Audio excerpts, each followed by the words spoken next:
If you have missed Vice President Harris as much as I have, then you will be feeling a lot better after you watch the incredible speech she gave last night at the NAACP Image Awards, in which she received the Chairman Award, and then, like I said, went on to give a fantastic hopeful speech in which, of course, she took the opportunity to call out our co-presidents, Donald Trump and Elon Musk.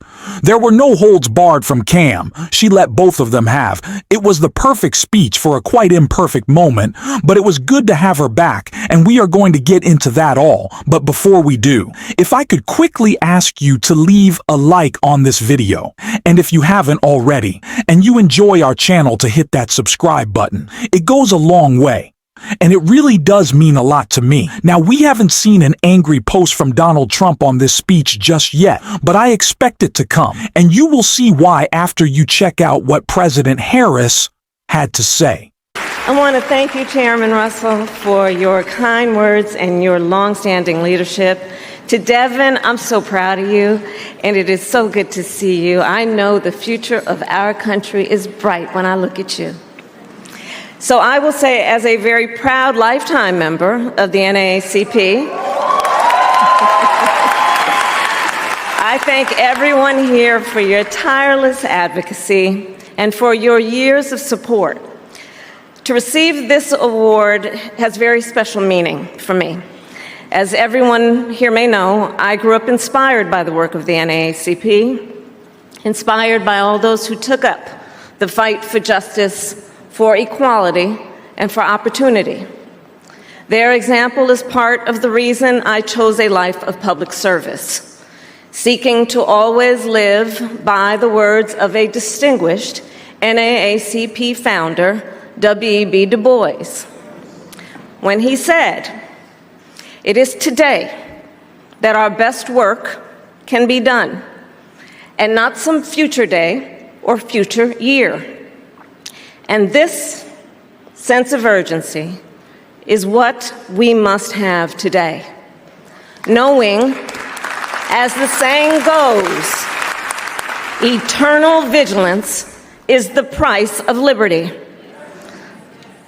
The price of liberty, to stay alert, to seek the truth, and to actively participate in the fight for America's future.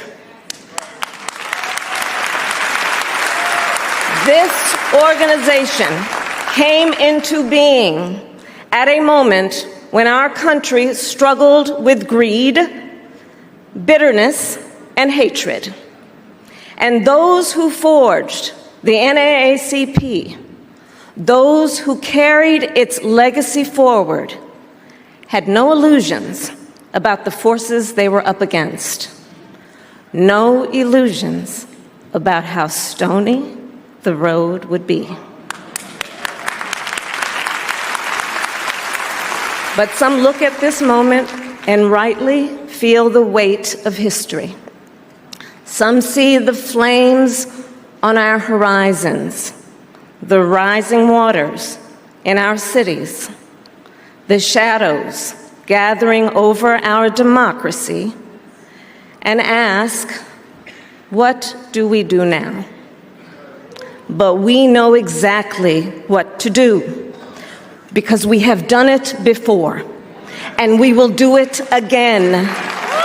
We use our power, we organize, mobilize, we educate, and we advocate. Because you see, our power has never come from having an easy path. Our strength flows from our faith. Faith in God, faith in each other, and our refusal to surrender to cynicism and destruction. Not because it is easy, but because it is necessary. Not because victory is guaranteed, but because the fight is worth it. And while we have no illusions about what we are up against in this chapter in our American story, This chapter will be written not simply by whoever occupies the Oval Office, nor by the wealthiest among us.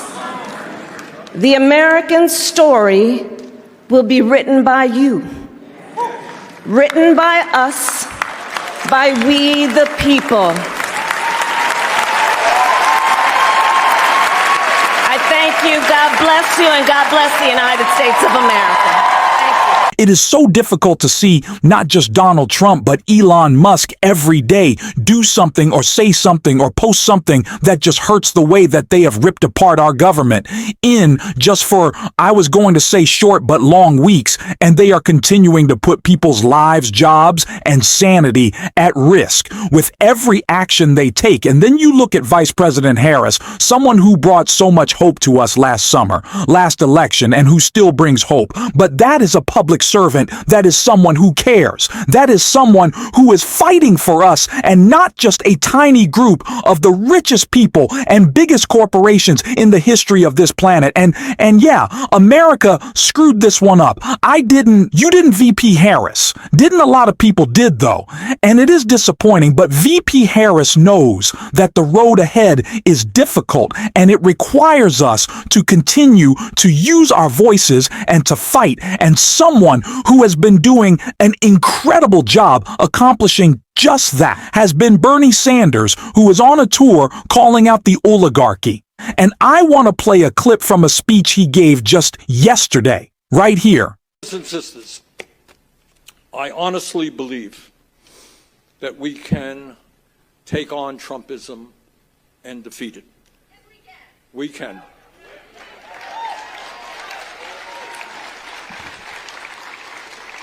What the ruling class, these guys don't become billionaires because they're dummies. They're not. They're very smart guys. They work very hard. And one of the things that they do, which is very powerful and effective, is they essentially get the word out in one way or another to the people of this country that says, look, we're multi-billionaires. We own the media. We own the political process. We own the company that you work for.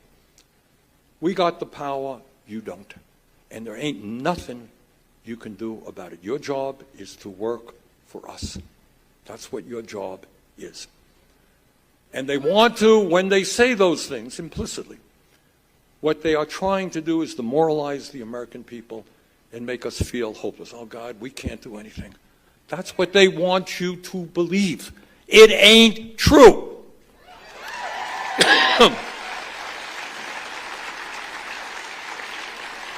If we do not allow Trump and his friends to divide us up by the color of our skin or our religion or where we were born or our sexual orientation, if we stand together, we win. Because at the end of the day, I'm not a PhD in math, but I do know that 99% is a hell of a larger number than 1%.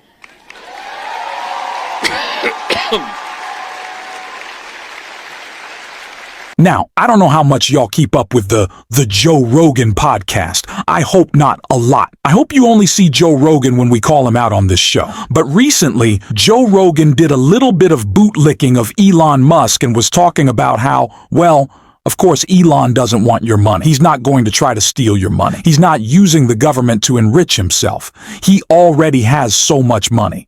Because you know, billionaires and wealthy people historically don't want more money. Sure, they're not the greediest people. They don't have a disease inside them that makes them always need more and more and more. When they have more money than could ever be spent in 1,000 lifetimes. Sure, Elon isn't just a disgusting, greedy, rabid dog. It's absolute nonsense. His net worth has grown more than is possible to work for in 1,000,000 lifetimes just since the election. But no, he doesn't want to steal your money. I'll definitely buy that. And it is horrible. Like I said, to see these people running our country when we have someone like Vice President Harris, when we have someone like Bernie Sanders clearly setting the tone of how Americans actually feel, and then you have Donald Trump saying nonsense like this. The word tariff is my favorite word in the dictionary. You know, we were the richest relatively, from think of this, from 1870 to 1913, that was our richest because we collected tariffs from foreign countries that came in and took our jobs and took our money, took our everything, but they charged tariffs, and we had so much money they set up the 1887, think of that, a long time ago, 1887 Tariff Commission. It was a commission of very important people to determine where we should spend all of the tremendous, vast wealth that we had. We had so much wealth. Wouldn't it be nice today? Of course, now we give it away to transgender this, transgender that. Everybody gets a transgender operation. It's just wonderful. It's just like transphobic TFI slop from Trump, and he's president, him and Elon. What we could have had. What we could have had. Oh man, Harris and Bernie. What we could have had. What a shame. Well, at least they'll be in the fight with us, 'cause damn if we don't have to continue to fight. And we're going to be doing it every single day on this show. And if you want to support that, as always, you can hit that subscribe button. You leave a like on this video. And if you stuck around at the end, you drop a blue heart in the comments. Until next time, I'll see you soon.